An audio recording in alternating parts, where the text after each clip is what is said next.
Elles ont commencé à envahir vos boîtes aux lettres, boîtes mail ou encore téléphone portable.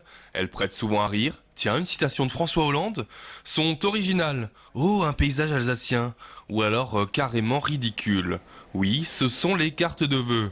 Alors face aux si sympathiques SMS ou mails groupés, on peut encore faire original et sortir sa plus belle plume. Dans ce magasin, 400 cartes de bonne année sont vendues tous les jours. Le lieu ne désemplit pas.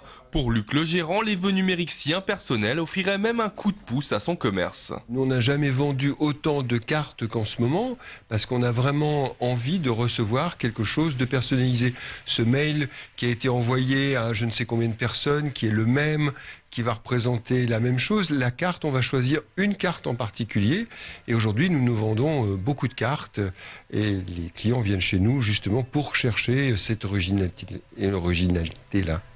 Des particuliers qui jouent encore la carte de l'originalité, le son de cloche est différent pour les institutions et entreprises. Elles ont progressivement fait l'économie de la belle lettre et de son timbre. Résultat, dans cette imprimerie strasbourgeoise, on fabrique 4 fois moins de cartes de vœux qu'il y a 10 ans. Les cartes de vœux, on peut dire que c'est quand même en forte diminution puisque en fin d'année, on faisait beaucoup de travaux spécifiques comme les calendriers, les cartes de vœux, les sous-mains. Et effectivement, la tendance est vraiment à la baisse puisque de plus en plus, les gens utilisent les cartes de vœux électroniques ou les SMS, MMS, etc. Donc la tendance est réellement à la baisse. Et oui, aujourd'hui, pour être dans le coup, les entreprises se la jouent 2.0, des cartes animées, de la vidéo. Dans cette boîte de communication, on s'occupe de créer, de designer ces nouveaux objets numériques. Au fil des années, sans parler de business, le rendez-vous des vœux est devenu non négligeable pour l'agence. Nos clients nous demandent aujourd'hui d'imaginer des principes de vœux, puisque la carte est un support, mais des principes de vœux multimédia, avec de la vidéo, avec de l'internet, avec du mobile. Donc je dirais que c'est un moment important. Après, on essaye d'y adjoindre des objectifs. Des objectifs d'accroissement de clientèle. Du coup, on rajoute un lien vers les réseaux sociaux, on offre une bouteille de champagne pour les meilleurs clients, on organise une vente privée.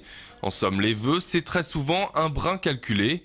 Il n'y a que ceux envoyés par Alsace Vin qui sont vraiment authentiques.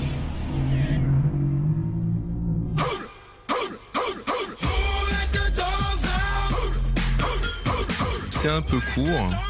Et j'arrive à faire le lien avec l'image rock'n'roll des équipes d'Alsace Vin.